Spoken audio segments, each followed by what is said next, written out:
ሁላችንም በእግዚአብሔር ቸርነት ከዚህ ዕለት ከዚህ ሰዓት ደርሰናል። ለዚህ ዕለት ለዚህ ሰዓት ያደረሰን የአማልክት አምላክ የጌቶች ጌታ የነገስታት ንጉስ ልዑለ ባሕርይ እግዚአብሔር ስሙ የተመሰገነ ይሁን። እንግዲህ በቀጥታ ወደ መርሃ ግብራችን ነው የምንገባው። በመርሃ ግብራችን መሰረት ከዚህ በመቀጠል ባለፈው የተገኛችሁ ወንድሞች፣ እህቶች፣ እናቶች፣ አባቶች እንደምታስታውሱት ትንሽ የሰዓት እጥረት ስለነበረብን ውይይት ለማድረግም ብዛም አልቻልንም። በጣም የተወሰነ ደቂቃ ነበር የውይይት ጊዜያችን። ዛሬ ለውይይት ነው ሰፊ ጊዜ የምንሰጠው። እንግዲህ የሶስት ሰዓት መርሃ ግብር ነው ያለን። አሁን 6 ደቂቃ ተነስቶለታል። ኦልሞስት 2 ሰዓት ደቂቃ ይቀረናል። አሁን ወደ ክቡር አባቴ ወደ ቀሲስ ነዋይ ነው የማስተላልፈው። በሱ በኩል የተዘጋጀ ለመወያያ የሚሆነን ሐሳብ ይቀርብልናል። የመወያያ ሐሳቡን ከሰማን በኋላ በመወያያ ሐሳቡ ላይ ተንተርሰን ሐሳቦችን እንሰጣለን። በመወያያ ሐሳቡ ላይ ብቻ ሳይሆን በጥምረት ለቤተ ክርስቲያን ዓለም አቀፍ ኦርቶዶክሳዊ ንቅናቄ አደረጃጀት ላይ፣ ዓላማ ላይ፣ አሰራር ላይ ተጨማሪ ማብራሪያ ጥያቄ ካለ እሱንም እናስተናግዳለን። የጥናታዊ የመነሻ ውይይት ሐሳቡ የሚቀርበው በይበልጥ ወቅታዊን ሁኔታ በቅርብ በዚህ ሰሞን ውስጥ የተከሰቱ ክስተቶችን የሚዳስስ ነው የሚሆነው። ወደ ክቡር አባቴ ቀሲስ ነዋይ እሸጋገራለሁ። መጋቢ ስርዓት ክርስቶስ ተንሥአ እሙታን እንኳን ሰላም መጡ። ቡራኬዎት ይድረሰኝ። የምንችል ሰዎች እንደ መጋቢ ስርዓት እንደ ቀሲስ ነዋይ እንደኔ በቪዲዮ ብንገለጽ ጥሩ ነው። ግዴታ ግን አይደለም። ስንናገር ግን ጥያቄ ውይይት ላይ ስንሄድ ቪዲዮ ላይ አድርገን ነው እንድንናገር የሚበረታታው። ወደ ቀሲስ ነዋይ ተሸጋግረናል። እሺ። በስመ አብ ወወልድ ወመንፈስ ቅዱስ አሐዱ አምላክ። ክርስቶስ ተንሥአ እሙታን። ክቡራን አባቶቻችን፣ ክቡር ሊቃናት ዶክተር መርዓዊ፣ እንዲሁም ሌሎች አባቶቼ ሁላችሁም እንደምንሰነበታችሁ፣ እንደምንከረማችሁ፣ እንኳን ለብርሃነ ትንሣኤው በሰላም አደረሰን አደረሳችሁ። አሜን።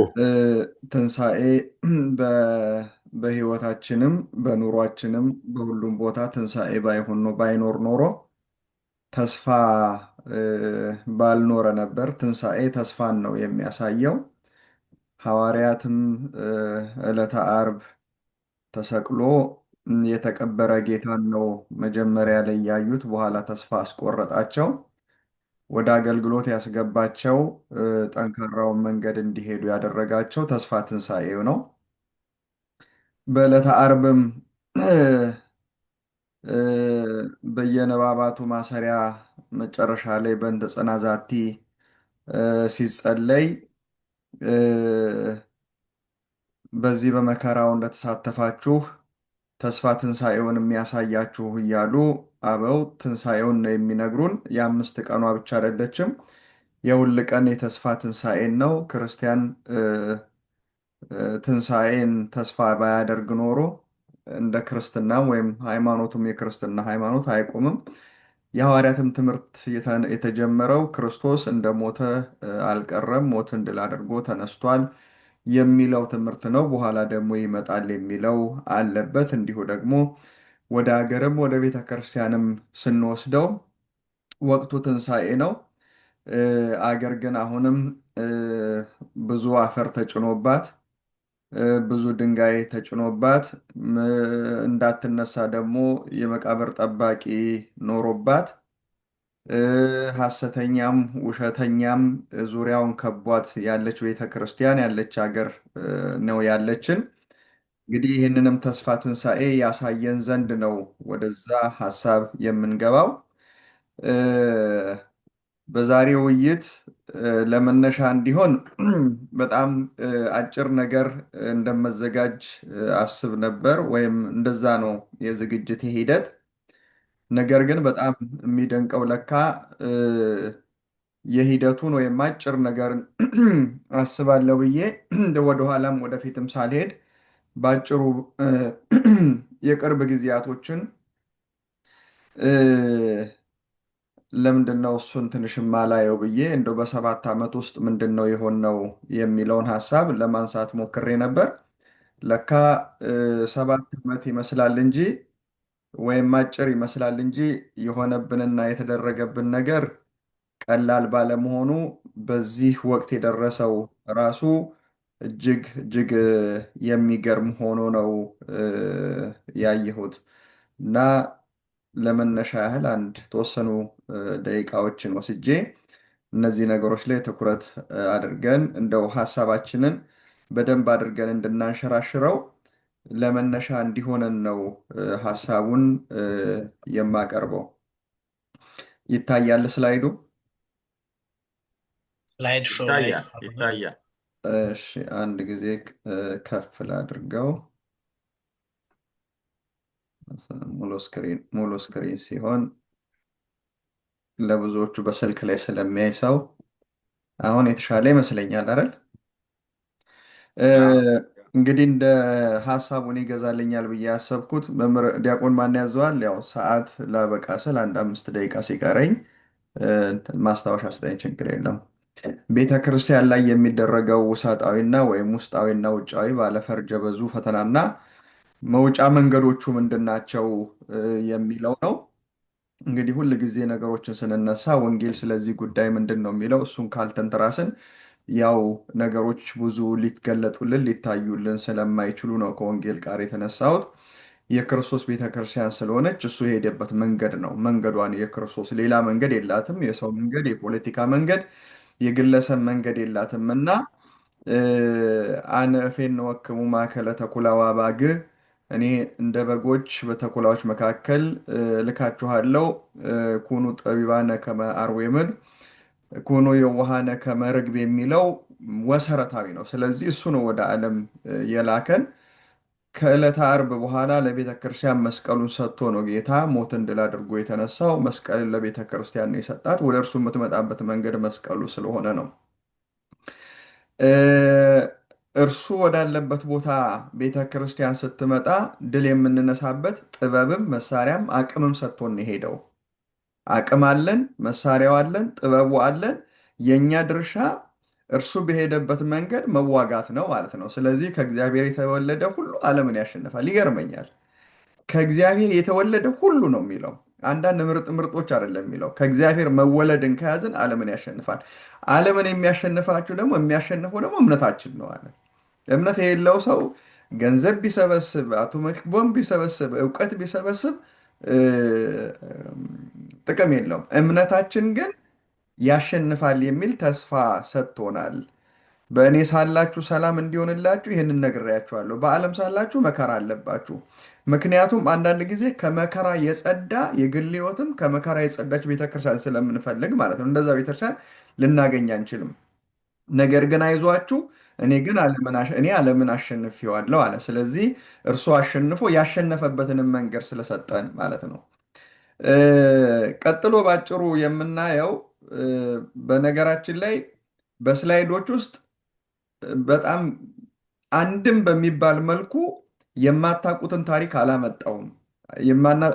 የማይታወቅ ታሪክ አይደለም። እሱም እንደዛን ደግሞ ፍላጎቱም አልነበረኝም።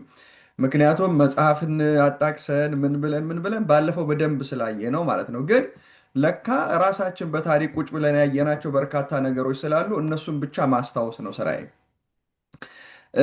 የኢትዮጵያ ቤተክርስቲያን ለምንድን ነው የምትፈተነው የሚለውን ነገር እንደው በተወሰነ ለመንደርደሪያ እንዳነሳ ቤተክርስቲያን ኢትዮጵያን ደግሞ ከቤተክርስቲያን መነጠል አይቻልም። የቤተክርስቲያን ጠላት የሀገርም ጠላት ነው። የሀገሪቱ ወዳጅ የቤተክርስቲያን ወዳጅ ነው። የቤተክርስቲያን ወዳጅ ደግሞ የሁሉም የሀገሪቱም ወዳጅ ነው። ስለዚህ ለጠላት አይነ ግቡ ካደረጓት ምክንያቶች መካከል ምንድን ነው የሚለውን ስናነሳ የመጀመሪያው ነገር ጥንታዊ ሀገር በመሆኗ ወይም ቀደም ታሪኮቿ ናቸው። ዓለም በብዙ ምስቅልቅል ውስጥ ሲሄድ ያጣውን ታሪክ ኢትዮጵያ ለረጅም ዘመናት ይህንን ታሪኮች ይዛለች እና ኢትዮጵያ የምንለው አሁን እኛ እየኖርንበት አሊያ ደግሞ ትንሽ ወደኋላ ሄደን እንደ በዚህ በስልሳዎቹ ዘመን የምናቃት ኢትዮጵያ አይደለችም። ከሚኒሊክ ወዲህም የምናቃት ኢትዮጵያ አይደለችም።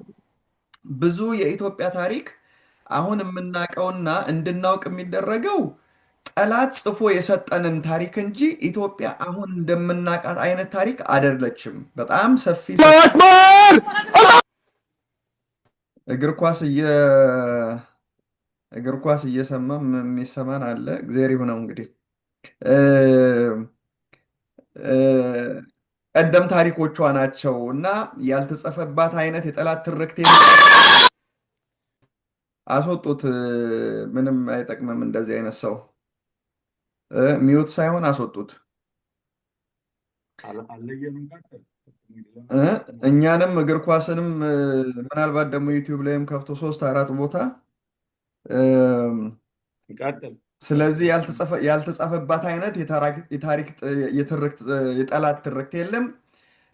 የውጭውን ዓለም የሚያነበውም ይህንኑ ነው። ኢትዮጵያን የሚያያት በዚሁ ነው በተጻፈው ማለት ነው። እናም ስለ ኢትዮጵያ የምንማረውም ጠላት የሰጠንን ጭምር ስለሆነ ይሄ በታሪክ በጣም በርካታ ማስረጃዎች አሉት። ነገስታቶቿ በጣም የተከበሩና የተፈሩ ናቸው። እንግዲህ ከመጀመሪያዎቹ ከድሮዎቹ ጀምሮ እስከ አፄ ኃይለሥላሴ ድረስ እንግዲህ አሜሪካንን ጎብኝተዋል። ጆን ኤፍ ኬኔዲ ሁለተኛ ጊዜ የአፄ ኃይለሥላሴ ጉብኝት ነው። ኦክቶበር 1 1963 ጉብኝታቸው ነው። እንግዲህ በጣም አሜሪካ ውስጥ ለረጅም ጊዜ ነው የቆዩት። እነ ቺካጎን ጎብኝተዋል፣ ፔንሲልቫኒያን ጎብኝተዋል። ለኢትዮጵያ ትልቅ ውለታ ያላቸውን ቦታዎች ጎብኝተዋል። ከዛ ቀድሞም ደግሞ ስናየው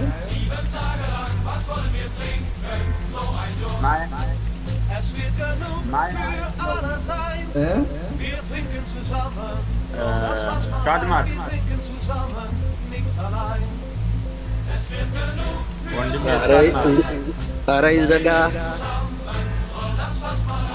አድሚኑ።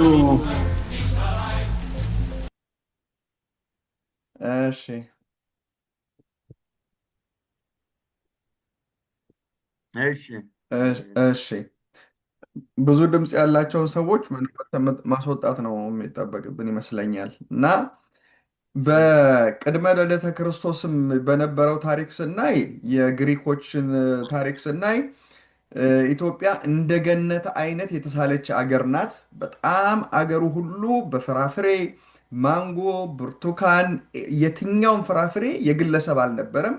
ከመንገድ ላይ ተሸምጥጦ የሚበላበት ነው። የወርቅ ታሪክ ደግሞ እስካሁኑ እስከ ሚኒሊክ ታሪክ ድረስ እናየው ኢትዮጵያ እጅግ የተከማቹ ወርቅ ያለባት ሀገር። የጣሊያንን እንኳን ጦርነት ስንዋጋ መሳሪያ የተገዛበት ከወለጋ የሚመጣ የነ ንጉሥ ሆጀሌ ወርቅ ክምችት ነበረ። ከዛ ባሻገር ግራኛ አህመድ ሲመጣ ግራኛ አህመድ ወታደሮችን ለመመልመል ወደ የመን ወደ አገር አረብ ወደ ሶሪያ ወደ ምን ሁሉ የሚልከው ከኢትዮጵያ የሚዘረፍ ወርቅ እዛ የሚቀሰቀሰው ኢትዮጵያ ውስጥ ሄዳችሁ ወርቅ ታገኛላችሁ እየተባለ ወርቅ የሚከማቸው በዋሻ ውስጥ ነበር ኢትዮጵያ ውስጥ። ይሄ በጣም በበርካታ መጽሐፍቶች አሉ። ከዛ ባሻገር ደግሞ ለተጠቁ ሀገራት ጥብቅና የቆመች ወይም ትቆም የነበረ አገር ናት። የመስቀል ሲመለስ ግብጾች ጋር ታያላችሁ። ሙስሊሞቹ ጫጫ ሲያደርጉባቸው ወደዛ የሄደች እርዳታ የምታደርግ አገር ናት። በዚህ በየመን የናግራን ክርስቲያኖች ላይ በአራተኛው መቶ ክፍለ ዘመን ከትግራይ የተነሱ እነዚህ ሁሉ ነገስታት ለኢትዮጵያ አካባቢው ላይ ለሀገሮች እንኳን ሄዳ ብዙ ሰፊ ነገሮች ታደርግ እንደነበረ ታሪኮች ይነግሩናል። የኢትዮጵያን ታሪኮቿን ለማንሳት ነው። እና ይሄ ሁሉ በወራራና በዘመናዊ ስም ተነቅሎ የጠፋ ታሪክ ነው።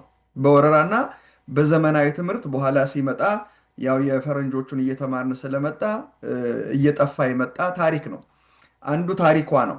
ሁለተኛ የኢትዮጵያ ቤተክርስቲያን የምትፈተንበት ወይም ኢትዮጵያ እንደ ሀገር የምትፈተንበት በጣም ዋነኛው ደግሞ የታወቀውና የተጻፈው ታንጀብል የሆነው የአድዋ ጦርነት ነው። የአድዋ ጦርነት ነው። የአድዋ ጦርነት ድል ብቻ አይደለም፣ ሰው መሆን ወይም ሰው መሆንነት ያሸነፈበት ነው። ሰው እንደ ባሪያ እንዳይታይ ኢትዮጵያ ያስተማረችበት ነው። በሳይንሱም ዘመን ሁሉ ሄዶ ሰው ከዝንጀሮ ነው የሚመጣው፣ ጥቁር እንደ ነጭ አይደለም፣ ሊያስብ አይችልም። እዚህ በአሜሪካ ውስጥ ላቦራቶሪ ውስጥ ጭንቅላቱ ሁሉ የጥቁር ጭንቅላት ተወስዶ እዚሁ ዋሽንግተን ያለው የሃዋርድ ዩኒቨርሲቲ ውስጥ ጭንቅላቱ በቅርብ ነው የሰማሁት፣ በአሜሪካ ዩኒቨርሲቲ በአሜሪካ ሬዲዮ ነው የሰማሁት እና ጭንቅላቱ ተወስዶ ላቦራቶሪ ውስጥ እንደ ሰው ማሰብ ይችላል ወይ ተብሎ ሰፊ ምርምር ይደረግባቸው እንደነበረ ጥቁሮች የሚያሳይ ነው። ያን ሁሉ ነው እና ለዚህ ደግሞ ዓለም ሊቀጣት ነው የወሰነው። ዓለም ሊቀጣት ወሰነ፣ መቀጣት አለባት። ይህንን ደግሞ ፕሮቻስካ ፓውደር ባረል ኢትዮጵያ ዘ ፓውደር ባረል የሚለውን መጽሐፍ ያሳተመው እዛ ውስጥ ዝርዝር ነገሮችን እናገኛለን። ከዛ ባሻገር እንግዲህ ጣሊያንን እኛ የምናውቀው ሁለት ጊዜ ጦርነት ነው፣ የሁለት ጊዜ ጦርነት ነው። ነገር ግን በታሪክ የተመዘገበው ጣሊያን ኢትዮጵያን 12 ጊዜ መታ ጊዜ ተዋግታታለች። 12 ጊዜ። ይሄ ሻለቃ ጳውሎስ በጻፉት መጽሐፍ ላይ እና በኢንተርቪዎቻቸው የምታገኟቸው ነገሮች ናቸው። በጣም አስደናቂ ታሪኮች አሉት፣ ያልሰማናቸው እና የማናውቃቸው ታሪኮች። ሌላው የኢትዮጵያ ቤተ ክርስቲያን መፍረስ እንዳለባት ዓለም ወስኗል ከኢትዮጵያ ጋር። አንደኛ በጄኔቭ የታየው ውሳኔ ይህንን ነው የሚያመለክተው። ቅድም እንዳየነው የፕሮቻስካም መጽሐፍ ኢትዮጵያን እንዴት በብሔር፣ በቋንቋ፣ በጎሳ መከፋፈል እንደሚቻል፣ አንድ ሀገር እንዳልሆነች፣ ኢምፓየር እንደሆነች እንደዚህ አይነት ነገሮች ሁሉ አጣጥሎ የጻፈበት ነው። በግራኝም በእንግሊዞችም በጣሊያንም በተግባር የታየው ይሄው ነው። በሁሉም ጊዜ እስካሁንም ድረስ ይመስለኛል እንግዲህ አሁኑን በሂደት የምናየው ነው። የሲአይኤ ሚና ደግሞ ቀላል አይደለም። አገርንም ቤተክርስቲያንን በማፍረስ እስከ አቡነ ተክለ ሃይማኖት ድረስ አቡነ ተክለ ሃይማኖት ሲሾሙ የሲአይኤ አለመስማማት ነበር የሚለው በቅርብ ከወር ባልበለጠ በፊት ቀደም ብሎ ግራዝማች ወልደ ሰማያት በአንድ ኢንተርቪው ላይ ሲአይኤ በሳቸው አልተስማማም ነበር ሲል እንግዲህ ሲአይኤ እስከ ፓትርያርክ ድረስ ስምምነት ይፈልግ እንደነበረ የምናየው ነው። የችግራችንን መጠን እንድናየው ነው እና በብዙ ጉዳይ ላይ በዓለማችን የገባ ነው። ምናልባት ይሄንን መጽሐፍ ታዩታላችሁ። ኬቨን ሺፕ የሲአይኤ የጸረ ሽብርና የስለላ ቡድን ኤክስፐርት ሆኖ ለረጅም ዓመት ሰርቶ አሁን ሪታየር አድርጎ ተቋሙን በተለያየ ይህንን ስም ይዛችሁ ጎግል ብታደርጉት ዩቲዩብ ላይ ብትሄዱ በጣም ትልቅ ኢንተርቪዎችን ሰጥቷል። አሜሪካ ሂሮሺማና ናጋሳኪን ቦምብ ያፈነዳችባቸው ጦርነቱን ለማሸነፍ አይደለም እና ሂሮሺማ ጥንታዊ ክርስቲያኖች ይኖሩ የነበረበት የራሳቸውን ባህልና ማንነት ይጠብቁ የነበሩ ህዝቦች በመኖራቸው ያንን ነባር ባህል ማጥፋት ነው ይላል። በየዓለሙ ሲአይኤ የሚያደርገው ነባር ባህልና ነባር ሃይማኖትን ማጥፋት ነው። የነ ሶሪያን ይገልጻል። ሶሪያ የጠፋችው በሲአይኤ ሴራ ነው። አሁንም የነ ራሽያ ጦርነት የሲአይኤ ሌሎች ሴራ ስለሆነ ይሄም ራሱ ቀላል አይደለም። በሀገራችንም ላይ የአፄ ኃይለሥላሴ መፈንቅለ ሚና አይደለም ያለው በኢትዮጵያ ውስጥ እንደምታውቁት እስከ የ1953ን መፈንቅለ መንግስትም በማቀናበር የሲአይኤ እና የሞሳድ ትልቅ ድርሻ እንዳለበት እናውቃለን። ከዛ ባሻገር ደግሞ ሶስተኛ የምንጠቅሰው አገራዊ አቀማመጧ ነው። አገራዊ አቀማመጧ የኢትዮጵያ ታሪክ ከታሪኳ ከህዝቦቿ ባሻገር ያለችበት ሁኔታ በሁሉም ተፈላጊ ያደርጋታል። የጣሊያን ወደ ምጽዋ የመምጣትን ታሪክ ታዩታላችሁ። በዛ ጊዜ እንግሊዞች የነበረው አሁንም በኋላ ደግሞ ከጣሊያን በኋላ አንዱ የተጠቀሙት ስትራቴጂ ኢትዮጵያን ከባህር ወይም ከውሃ ማራቅ ነው የሚለው ትልቅ ስትራቴጂ ነው።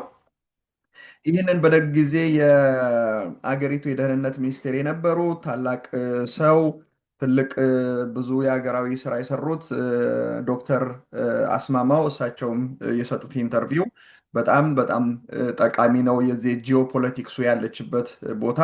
ስለዚህ ኢትዮጵያ ታሪኳም፣ ሌላዋም ሃይማኖቷም፣ ህዝቦቿም፣ ታሪኳም ምኑም ተደምሮ አንዱ ኢትዮጵያን ተፈላጊ ያደረገው ውሃው በመሆኑ ከውሃ ማራቅ ነው። ይሄ በጣም ትልቅ አገራዊ ጉዳይ ነው እና ይህንን ጠቅለል ስናደርገው ታህሳስ 4 እንግዲህ 1953 ትልቁ የኢትዮጵያ የመፈንቅለ መንግስት ሙከራ ነው።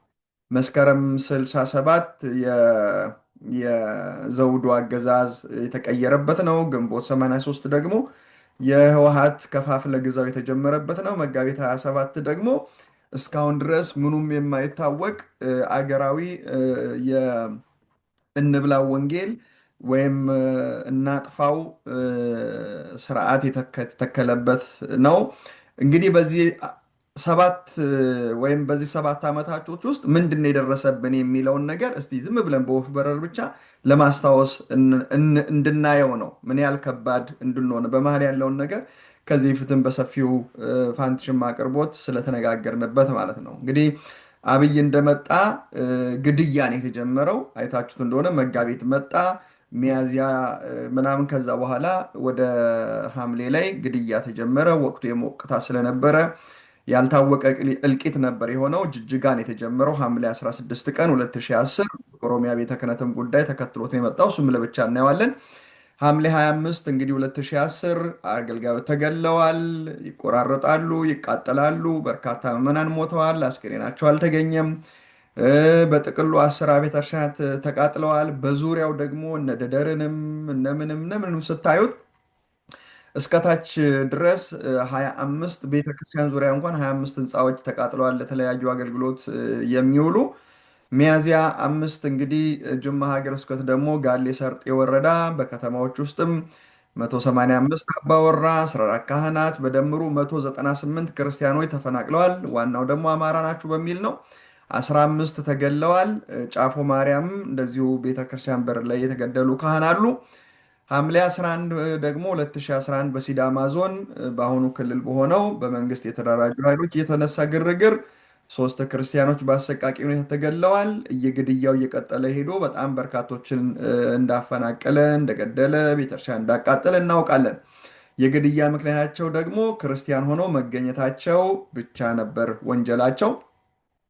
በ2012 ዓመት እንግዲህ በአዲስ አበባ የቅድስት አርሴማ ቤተክርስቲያን ጉዳይ ላይ 2 ወጣቶች ወንድሞች በጸጥታ ኃይሎች ወይም በመንግስት ኃይሎች ተገድለዋል። ጥቅምት 2 ደግሞ 2012 የጃዋር ደግሞ ተከበብኩ ማለት ፍጅቱን አስፋፋው።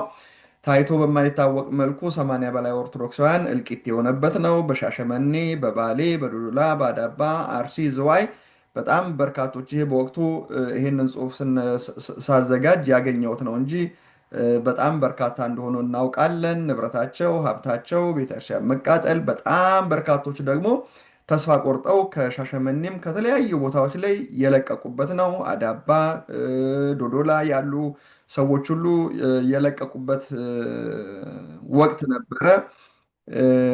ሰሜን ሸዋ ደግሞ ታውቃላችሁ፣ በተደጋጋሚ ነው ወደ ሰሜን ሸዋ ሚያዝያ 8 2011 ዓ.ም አጣዬ ኤፍራታና ግድም ወረዳ የአቡነ ገብረ መንፈስ ቅዱስ ቤተክርስቲያን ሲቃጠል በርካታ ምዕመናን ሞተዋል፣ ተፈናቅለዋል።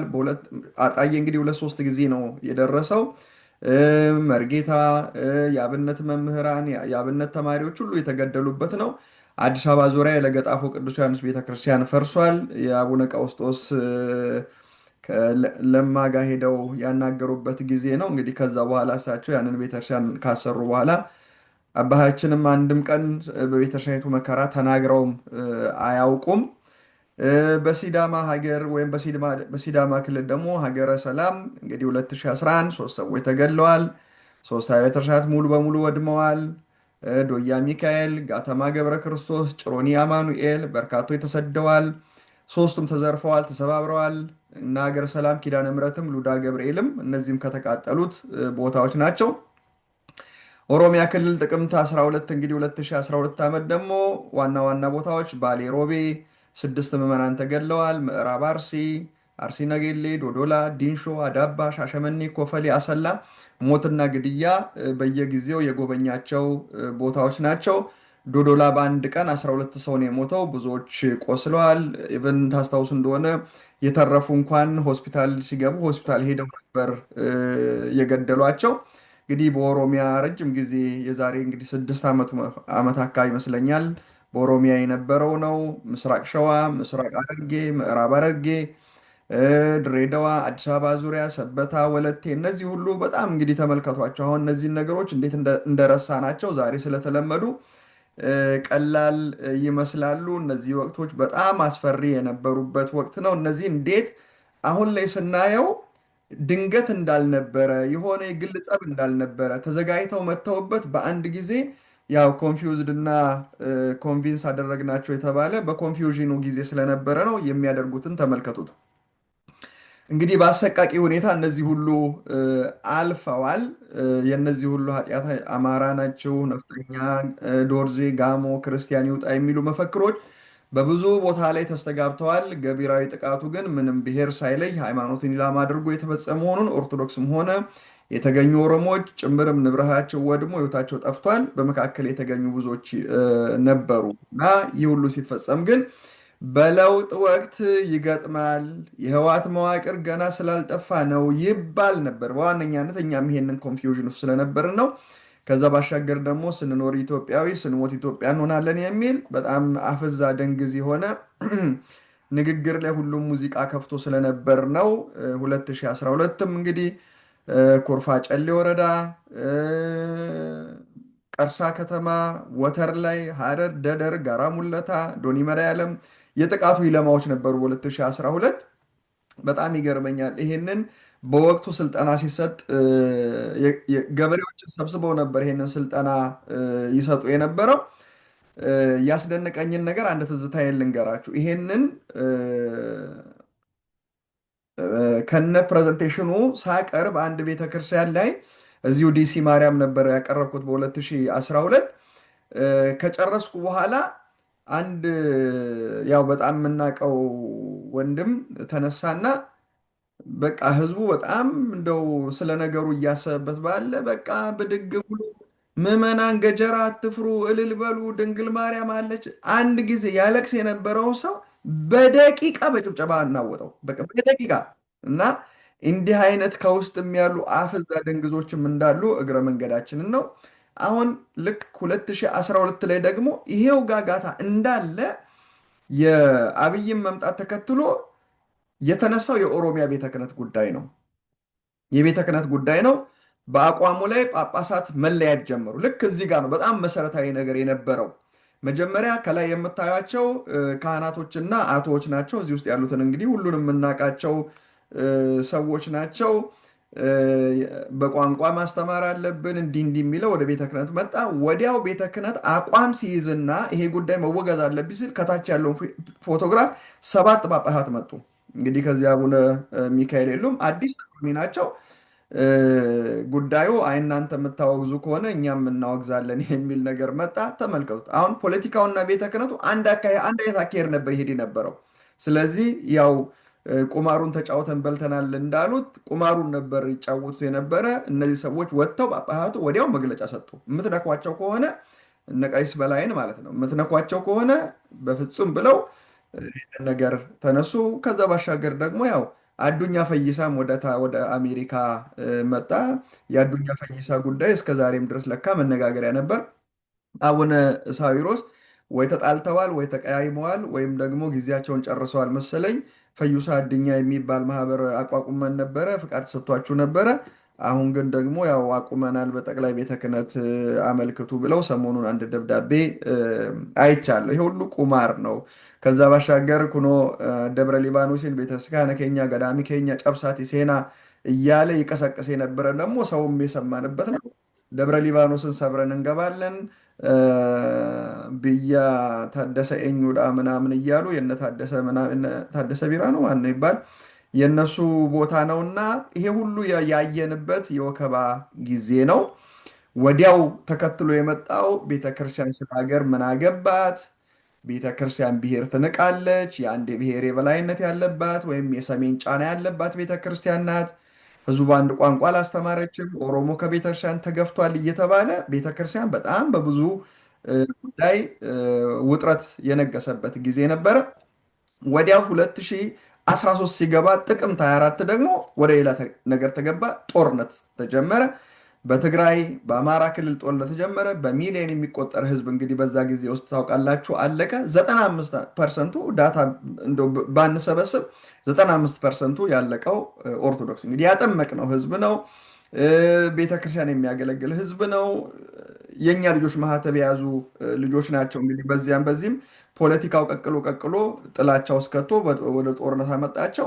የራሳቸውን ህዝብ ሲገሉ ቆይተው አሁንም ድረስ የማይወጣበት ቅርቃር ውስጥ የከተቱት በርካታ ቤተክርስቲያን በትግራይ በአማራ ክልል ወደሙ። በርካታ ካህናት ተረሸኑ። እንግዲህ እንደምታውቁት አክሱም ውስጥ ወደ 800 ሰው ነው የተገደለው።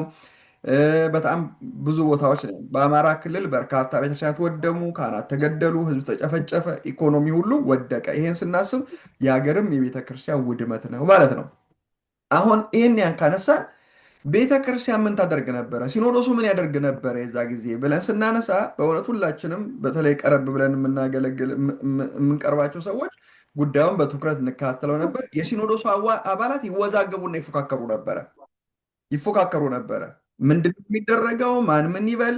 ግማሹ ከዚህ ከሰሜን ወይም ከትግራይ የመጡ አባቶች የኛ አካባቢ ሰላም ነው፣ ስትፈልጉ እናንተ ኦሮሚያና ደቡብን አስጠብቁ፣ ስለ ትግራይ መነጋገር የለባችሁም፣ ከሲኖዶስ አጀንዳ ሁሉ ያወርዱት ነበረ። ግማሹ ደግሞ ብልጽግናን ይደግፋል፣ ቤቱን ለፖለቲካ ያመቻቻል። እንደምታዩት እጃችሁን በደረታችሁ አድርጋችሁ እንትን በሉ፣ ለመከላከያ ጎን ቆማለሁ በሉ። ከቤተ ክርስቲያን ጎን መቆም ያቃተው ጳጳስና የቤተ ክህነት ሰው ከመከላከያ ጎን ይቆማል። አሁን መከላከያው አላግዘኛል አለው። መጀመሪያ መቆም የነበረ ከቤተክርስቲያን ጋር ነው። መጀመሪያ መቆም የነበረበት ከህዝቡ ጋር ነው። መከላከል ያለበት ቤተክርስቲያን ነው። ካህናት ማለት የቤተክርስቲያን ወታደሮች ማለት እንጂ ለመንግስት እጅ የሚሰቅል አይደለም። ይህን ሁሉ ያስተባበሩት የኛው ጳጳሳት የኛው የቤተ ክህነት ሰዎች ናቸው ማለት ነው። ፓትርያርኩ ደግሞ መካከል ላይ ጦርነቱ መሀል ላይ ታስታውሳላችሁ፣ ብቅ ብለው ስለ ትግራይ መጎዳት ብቻ ተናገሩ። ግማሹን ሲያስደስት አይ ይሄ ደግሞ በያዝድ ነው የሚል ነገር አመጣ። በዚያም የሚያልቀው በዚህም የሚያልቀው የራሳቸው ልጆች ናቸው። ይሄም ራሱ የፈጠረው ነገር ቀላል አይደለም። ከራሳቸው ከበያዝድነት ወይም ምንድነው ለነገሩ ማዕከላዊ አለመሆን፣ ለዛኛው አባት ለዚህኛው አባት አለመሆንን ይህንም ሀሳብ ያመጣል። ቤተ ክህነት፣ አዲስ አበባ ሀገረ ስብከት በመፈራረጅ ማሳሰር፣ ማባረር ነበር። በመካከል ግን ህዝብም ቤተ ክርስቲያንም ወደመ ነው። ከዛ ባሻገር ተያይዞ መፈናቀል በወለጋ፣ በቤኒሻንጉል፣ በመተከል በጣም በርካታ በወረዳው 200 ቤተክርስቲያን አለ። ከ140 አብያተ ክርስቲያናት በላይ ከአገልግሎት ውጭ ሆነው ነበር። በወቅቱ የሰበሰብነው ዳታ ነው። ይሄ እንዳለቀ እንግዲህ ጦርነቱ መሀል ላይ ሌላ ጦርነት መጣ ማለት ነው። ጥር 14 2015 የመጨረሻው መጀመሪያ መከራ ሆነ። አይተን በማናቀው መልኩ ቤተክርስቲያንን ጥቁር ያለበሰ የክፉ ቀን በታሪካቸው ላይ ተጽፎላቸው የሚኖር 23 መነኮሳትን በጫካ ሾምናሉ። በዚያ ጣጣ ደግሞ ምዕመናን ተገደሉ፣ ካህናት ተገደሉ፣ ተደበደቡ። ያልሆነ ነገር የለም። መጨረሻው ምንድን ነው ስንል አሁንም የሲኖዶስ አባላት ናቸው። እነዚህ ወንድሞቻችን ዋጋ ከፈሉ። የሁሉንም ሰመራይዝ ስናደርገው በቅርብ ጊዜውን እልቂት እንኳን እነዚህ አገልጋዮች በአንድ ዓመት ውስጥ ወይም አንድ ዓመት ከምናምን ውስጥ ያሉ ናቸው። እስከ ዝቋላ ገዳም ድረስ ያለው ለማሳያ ያህል ነው። ታዲያ ምን ሆነ ሲባል እነዚህ አሸብርቀው የፌዴሬሽን ሲኖዶስ የማዋለድ ሂደት ላይ ፈጠረ ማለት ነው። እንግዲህ በዚህኛው ጎን 23 ያላቸው በእኔ በግራ በኩል በቀኝ በኩል ደግሞ 9 በማዕከል የተሾሙት ናቸው። በ23ቱ ከተሾሙት በታች ደግሞ አባ ሰረቀ አሉ። በእኔ ቀኝ 9ኙ ደግሞ በማዕከል የተሾሙት ናቸው። ከማዕከሉ ወደታች ያሉ ደግሞ 3ቱ ደግሞ ለትግራይ ለሁለተኛ ጊዜ የተሾሙት ናቸው። በመካከል ላይ ያሉት ሸዋሚና በትግራይም በኦሮሚያም ሸዋሚዎች ናቸው። ከነሱ በታች ያሉት ደግሞ ሁለተኛ ጊዜ የትግራይ የተሾሙት ናቸው። ትግራይ 3 ጊዜ ሹመት ነው የተደረገው። የታችኛው 3ቱ ፒክቸሮች ትግራይ ላይ ያደረጉ ሹመቶች ናቸው። ይሄ ሁሉ ቤተክርስቲያንን ልምሾ የማድረግ የመስበር የማጥፋት ትልቅ ሴራ ነው። እዚህ ውስጥ አንድም ሃይማኖት የለም፣ አንድም መንፈሳዊነት የለም፣ አንድም ቅንነት የለም። ይሄ ጸሎት ያደረጉት ጸሎት በራሱ እሳት ሆኖ የሚበላቸው ይመስለኛል። በእውነት በእግዚአብሔር አይዘበትበትም። ዓላማቸው ሃይማኖትም አይደለም፣ ህዝባቸውንም መጠበቅ አይደለም፣ በፍጹም ይሄ አገልግሎትም አይደለም። ቤተክርስቲያንን መድፈርና ማጥፋት ብቻ ነው። ቀጥሎ በየመድረኩ ቤተክርስቲያንን ማዋረድ ነው። በሄዱበት ሁሉ ይዋረዳሉ፣ ራሳቸውን ያዋርዳሉ። ግማሹ ሲላአቲ እሪ በቀብዱ ይተኛሉ፣ የቦቀና ቀብደን እያለ አንደኛው ተኝተው ያድራሉ ይላል። እኛው ደግሞ ቤተክርስቲያን በዚህ ዘመን እንደርሶ ዘመን የተመቻት የለም ይላል። ዛሬ አባ ኃይለማርያም ወይም አቡነ ገብርኤል የሚሏቸው በዛ ጊዜ እዚህ መድረክ ላይ ደግሞ አቡነ ሉቃስን ይሳደቡ ነበረ። አቡነ አብርሃም ደግሞ ስላስታረቁ እናመሰግናለን፣ ግን አንዳንድ ችግር አለ ይላሉ። አይ ጦር ያዘመቱማ ረሱ ሆኖት ብሎ ደግሞ እዛው ያነሱትን ደግሞ ጦሩን እዛ ይወረውርላቸዋል። እናንተ አይደላችሁም እንደዚህ ገዳም ላይ ወታደር የምታሰለጥኑ ብሎ በሄዱበት ቦታ ላይ አዋርዶ የላካቸው በዚያ ጊዜ ነው። የውስጥ መንደኞቻችን ደግሞ አሉ። መስቀል ነው የሚሳለመው ወይስ እጅ ነው የሚነክሰው አላቅም። ወንድማችን ዳንኤል እነዚሁን መጋቤ ደግሞ ማን ነው መጋቤ አቃቤ ሃይማኖት እና ይሄ የሃይማኖቱን አጥፊ አቃቤ ይሉታል። እንግዲህ ዝነቀሲስ በላይም ሲያዳክሩ የመድኃኔዓለም እጅ ደግሞ ገና ብዙ ይሰራል። ግማሹ ደግሞ ዘማሪ ነው። አብይ እያለ ደግሞ እዚህ የሚዘምር ምንደኛ አለ። አሁን ላይ የደረስንበት ደግሞ ይህ ሁሉ ተደምሮ አላልቅ ብሎ አሁንም የመከራ ዶፍ ደግሞ የሚያዘንቡበት ደግሞ መጥተዋል። አሁን እነ አቡነ በርናባስ አባ ወልደ ትንሣኤ እንግዲህ የምናውቃቸው አብረን የቆየን ስንታገላቸው የኖርን ነው። እንግዲህ በእርቁ ምክንያት ተገባ። አይ ውሾን ያነሳ ውሾ ነው እንዳታነሱ ምንም ችግር የለም ምናምን ተባባሉና መናፍቁ ምኑም ገባ። እኛ ግድ የለም ከእርቁ በኋላ ይህንን ጉዳይ አንሱት። ምንድን ነበር የሰራችሁት? ምንድን ያደረጋችሁት? እንዲህ ሃይማኖት ጥርጥር አለ። ይሄንን ነገር በምንድን ነው ብሎ መፍታትና ማስተካከል ሲቻል በቃል ታርቀናል ተመዳድበናል ብለው ገቡ። የሆነው ነገር ይሄው ነው። በቅርብ ይመጡና ደግሞ ምንም ባልቸገራቸው አህያ ይበላል አይበላም ይላሉ። አሁን እሱ ትምህርቱ አይደለም፣ ለቤተክርስቲያን ይቸገራል። ምንድን ነው እንዲታሰብ ያስፈለገው? ህዝብ እያለቀ እያለ መከራ እያለ ህዝብ እየተሰደደ እሳቸው የቸገረን መብን አህያ ይመስል ስለ አህያ ያወራሉ። ይሄ ወንድማችን ይነሳና ደግሞ ገድል ምን ይጠቅማል? ክርስቶስ እግዚአብሔርን አብን አምልኳል፣ እንዲህ ነው። በቤታችን ቅድስት ድንግል ማርያም ከአዳም የመጣ አለባት ደግሞ አለ። እኝኛው ደግሞ መጡና በነገራችን ላይ አሁን ባለኝ መረጃ ብዙዎቹን ምንድን ነው ክትትሉ የሚለውን ነገር ስናይ አባ ኃይለ ማርያምን ወደዚህ ጉዳይ ውስጥ እንዲገፉና ሰርጸው እንዲሄዱ ያደረጓቸው አንዱ አቡነ በርናባስ ናቸው። ሰዓት ስለሌለኝ ነው ዲቴልሱን የማላመጣው። የእሳቸው ድርሻ የለበትም ማለት አይደለም። ነገር ግን ቦታውን አመቻችቶ ምክንያቱም ከፍኖተ ጽድቅ ጋር ከአቡነ ገብርኤል በፊት አቡነ በርናባስ ናቸው እውቅናም ያላቸው ቦታውን እየተጠቀሙበትም የነበረው ማለት ነው። አሁን ቤተክርስቲያን ገፊ ናት ሲሉ ቅድም የተነሳ ነገር አለ። ገፊ ናት ማንን የገፋችው? ቤተክርስቲያን እኮ የገፋቸው ሊቃውንቶቿና እውነተኞቹን ነው እንጂ እኮ ጴንጤ አልገፋችም። እንደውም ብዙ የሚሰበስብ እነ አቡነ ሳዊሮስ ከዛሬ እነ ሙሉጌታ ሁላችንም እናውቀዋለን። እዛ ወሊሶ ላይ እኮ በቃ እነ በጋሻውን ያስጨፍሩ የነበሩት እነሱ ናቸው። እና አቡነ የኛው የዲሲው ሊቀ ጳጳስ ናቸው መጋቢ ሐዲስ ብለው የሾሙት ከመናፍቃ። አሁን ቤተክርስቲያን ገፍታለች፣ ልጆቿን ገፍታለች የሚሉት እነዚህን ነው የሚያመጡት። እነዚህን ነው ቤተክርስቲያን ረግጠው ገፍተው ሰድበው የሄዱ ሰዎችን ነው። እኛ በንስሐ እንዲመለሱ ቤተክርስቲያን ክፍት ናት፣ ቤተክርስቲያን ትፈልጋለች። ነገር ግን ምን አድርገው ነው የሚያመጧቸው? ተመልከቱት። ስለዚህ ይሄን ሁሉ መከራ እያዘነቡብን ሌላ ጠላት ደግሞ ወደ ቤተክርስቲያን ውስጥ እንዲገባ ነው እየሰሩ ያሉት። ከዛ ባሻገር ፍኖተ ጽድቅና ቤተክርስቲያን ማፍረሳ መዶሻው ደግሞ ተውኝ የተገኘው ይሄ ነው። አሁን ልብ በሉ። የፍኖተ ጽድቅ ዛሬ ሚዲያ ሆኖ የመጣው ከዚህ በፊት ቃላዋዲ የሚለው የነ አሰግድና የነዚህ ህብረት የመሰረተው ሚዲያ የጀርባ አጥንቱ ይሄ አቶ ጸጋዬ ነበረ።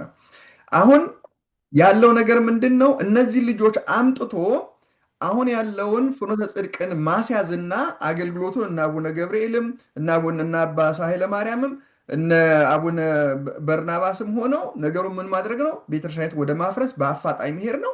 ሳይፈሩ ሳያፍሩ አትደንግጡ እያሉ ቤዛይተ ኩሉ አትባልም እያሉ ትምህርት ማስተማር በጣም በርካታ ነገር ነው እያስተማሩት።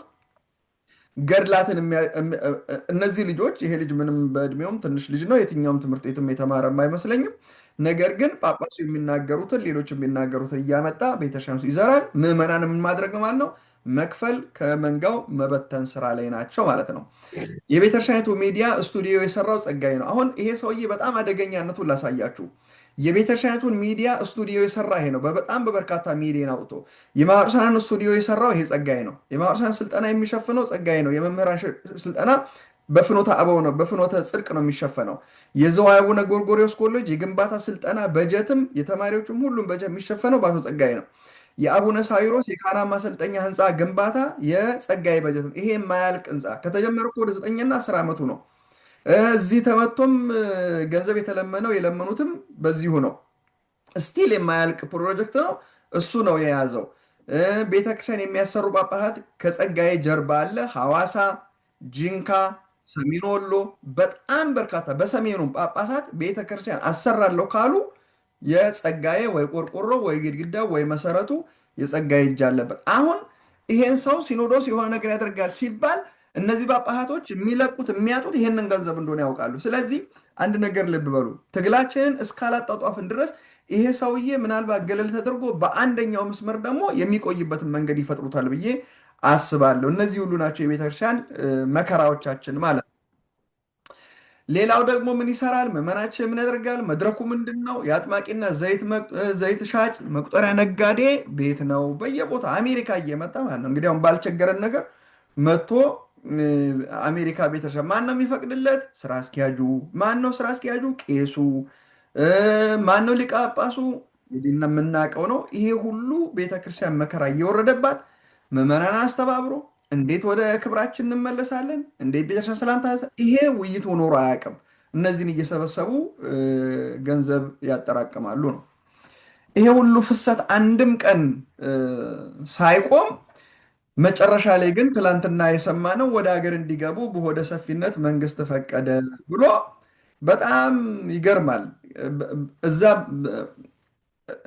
ጳጳሳቱን አንዳንድ ሰዎችን ሰብስቦ እና አቡነ አብርሃምን እዛ ጎጃም ያሉ ልጆችዎት ነው የሚበጠብጡት፣ እነሱን እረፉ በሏቸው፣ እዚህ ደግሞ ገዳም ላይ ታደራጃላችሁ ብሎ ሰብስቦ የራሳቸውን በራሳቸው እንደመታ አሁን ልክ እንደው ስለማላየው ነው ትልቆቹ የሚዘዋወርበት ሚዲያ ላይ አክሰሱ ስለሌለኝ ነው እንጂ አሁን እንግዲህ ሚዲያው ሁሉ የሚንጫጫው አባቶች ተመለሱ ነው። እንግዲህ አንደኛ በውርደት ነው። መንግስት ሀገራዊ ተቋማትን ለማጠናከር ያለው ቁርጠኝነት የጸና ነው። የኢትዮጵያ ቤተክርስቲያን ነው የሚያጠናክርልን። ምን አድርጎ ይህን 7 ዓመት በወፍ በረር ነው ያየ ነው።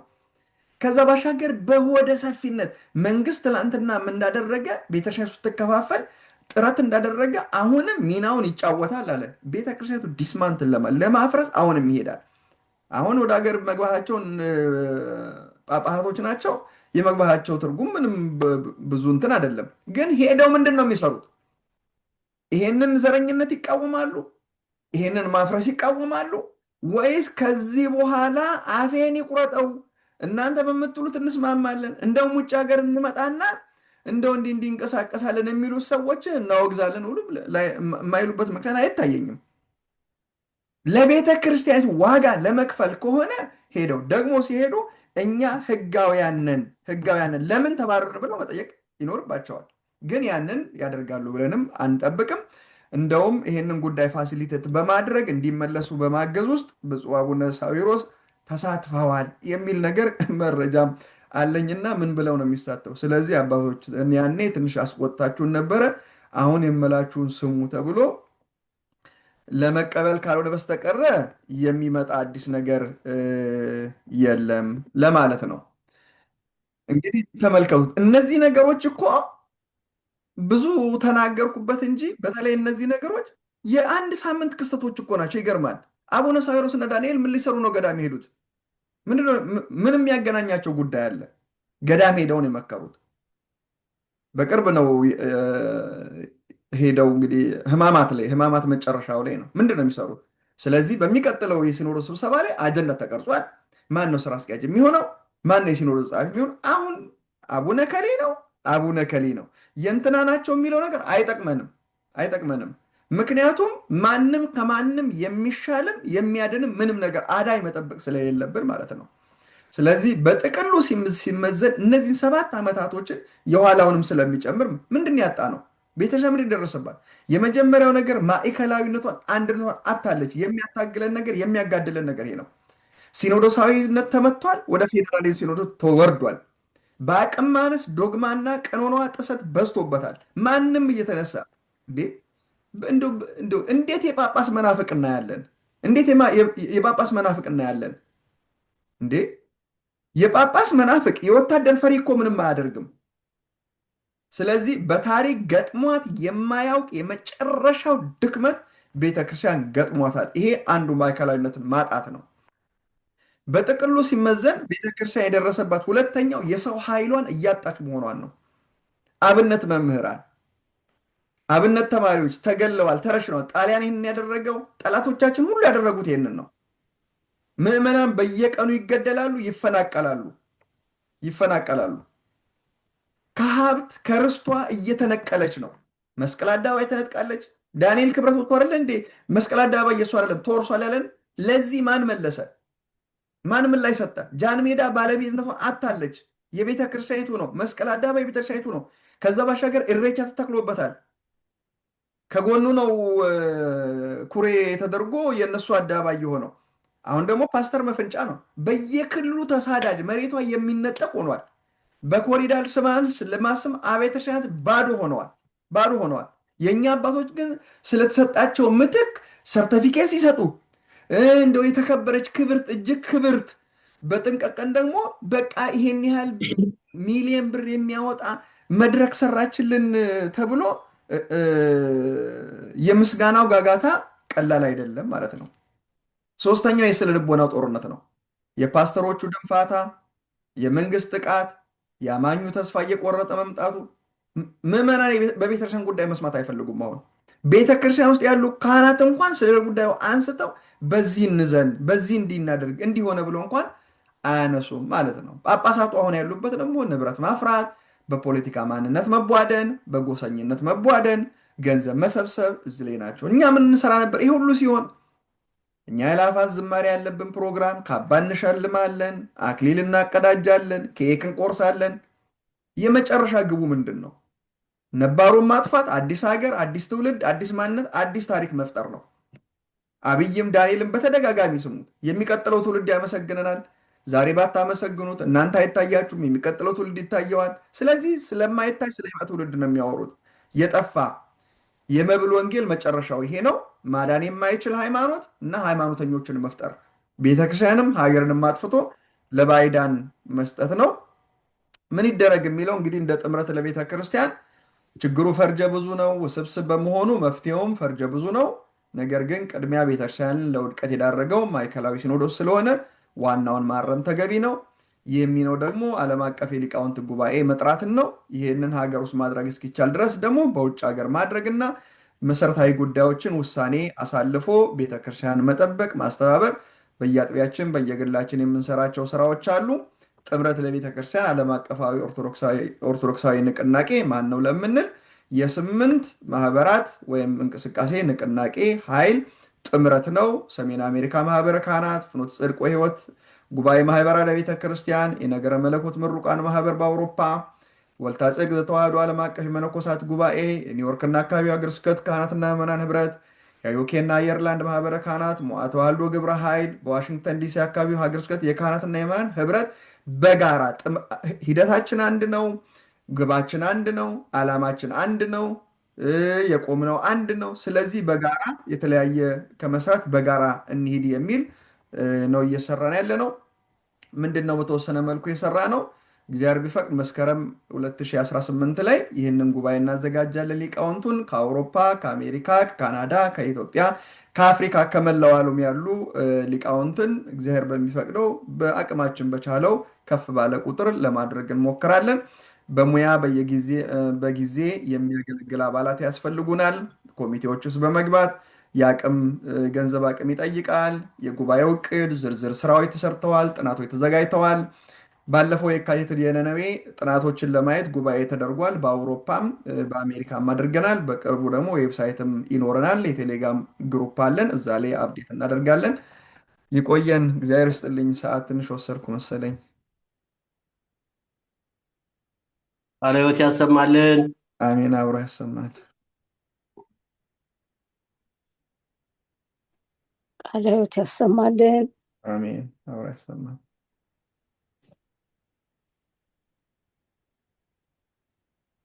ያሰማልን። ቃለ ሕይወት ያሰማልን። ማን ያዘው? አይሰማም ድምፅ። ደጋግመን ቃለ ሕይወት ያሰማልን። በእውነት እድሜ በክህነት ረጅም ዘመን ኑር። አሜን። ክቡር አባቴ ቀሲስ ነዋይ ክብር ይስጥልን። አሜን። በእውነቱ በተሰጠው ሰዓት ማለት እንደውም አሁን 3 ደቂቃ ይቀራል። ጥሩ በሰዓት መጠቀም መቻላችንን በራሱ በጣም አመርቂ እንትን ነው። እንግዲህ እንደሰማችሁት ነው ያለንበትን ሁኔታ በወፍ በረር በዳሰሳ ከየት ተነስተን የት እየደረስን እንደሆነ ይሄ የቁልቁሊት ጉዟችን ወዴት እያመራ እንደሆነ አሳይቶናል። እንግዲህ ከኛ ምን ይጠበቃል ነው። ባለፈው እንደተነጋገርነው ብዙ በውይይት እኛ መናገር ብቻ ሳይሆን ከሰሚው ሐሳብ ማንሳት ሐሳብ መውሰድ ተገቢ ስለሆነ እናንተ ሐሳብ እንድትሰጡ መፍትሄን የምትሉትን እንድትጠቁሙ ነው። በእኛ በኩል ቅድም እንደተገለጸው በመፍትሄ ደረጃ ወደ ህዝቡ መግባት አለብን። ህዝቡ ቤተክርስቲያኑን ለማዳን መሰማራት አለበት። ከአጥቢያ ቤተክርስቲያን ጀምሮ አጥቢያ ቤተክርስቲያን ሄዶ አስቀድሶ ዘምሮ ቆርቦ ከመምጣት ባለፈ በየአጥቢያ አብያተ ክርስቲያናት የዚህ አይነት ጉባኤዎች እንዲዘጋጁ መድረክ እንዲፈጠር ማድረግ፣ ከዛ በኋላ ደግሞ ወደ ሀገረ ስብከት ከፍ እንዲል ማድረግ፣ ከዛ ደግሞ ወደ ተሻለ ደረጃ እንዲሄድ ማድረግ እንደ እግዚአብሔር ፈቃድ እንግዲህ ብዙ ስቴፖች ታውቃላችሁ። አሁን በቅርቡም ጉባኤ ኒቂያ የሚባል በአገር ቤት እንደተካሄደ ታውቃላችሁ።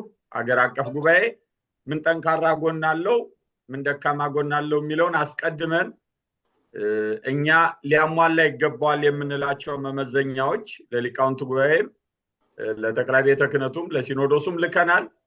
ከዛ አንፃር ምን ያህሉ ተሟልቷል ምን ያህሉ ጉድለት አለው የሚለውን አይተናል። አሁን ደግሞ ተካሂዷል ተፈጽሟል። ያንን ከመዘን በኋላ በቀጣይ ወደ ዓለም አቀፍ ጉባኤ ከሀገር አቀፍ ጉባኤ ወደ ዓለም አቀፍ ጉባኤ የጎደሉትን አሟልቶ የሚሄድበትን ሁኔታ ቤተክርስቲያኒቱ መስራት የምትችል ከሆነ አባቶቻችን እንደስካሁኑ በብቸኝነት ከኛ ወዲያ ላሳር በሚል መንገድ መሄዱን ትተው በልጅነት መንፈስ ተቀብለውን አብረን ማገልገል ከቻልን በዛ እንቀጥላለን። ያም አይሆን ከሆነ ግን በዓለም አቀፍ ደረጃ ከሀገር ውጭም ቢሆን ዓለም አቀፍ ጉባኤውን ለማዘጋጀት ቅድመ ሁኔታዎችን እያመቻቸን ያለ ነው። ስለዚህ ከዚህ በኋላ ወደ ውይይቱ ነው የምንገባው። በዚሁ በውይይቱ ላይ በቀረበው ላይ የሚነሱ ሐሳብ ካሉ ክቡር አባቴ ቀሲስ ነዋይ መልስ የሚሰጥ ይሆናል። ከዛ ውጭ ደግሞ በጠቅላላ ሁኔታዎች ላይና በጥምረቱ ላይ የሚነሱ ጥያቄዎች ካሉ እኔም ሌሎቹም የጥምረቱ የሥራ አስፈጻሚ አካላት እዚህ ስላለን በምንችለው አቅም መልስ ለመስጠትና ለማብራራት እንጥራለን። ስለነበረን ጊዜ ይሄን ሰዓት የፈቀደልን አምላክ አሁንም ዳግመኛ ስሙ የተመሰገነ ይሁን። አሜን። በዚህ ደረጃ ወደ ውይይቱ እንገባለን ማለት ነው። እንግዲህ ለውይይት 2 ሰዓት አለን። በዚህ 2 ሰዓት ውስጥ በመሐልም አንዳንድ የምንጨምራቸው ነገሮች ካሉ እንደ ሂደቱ እናያለን።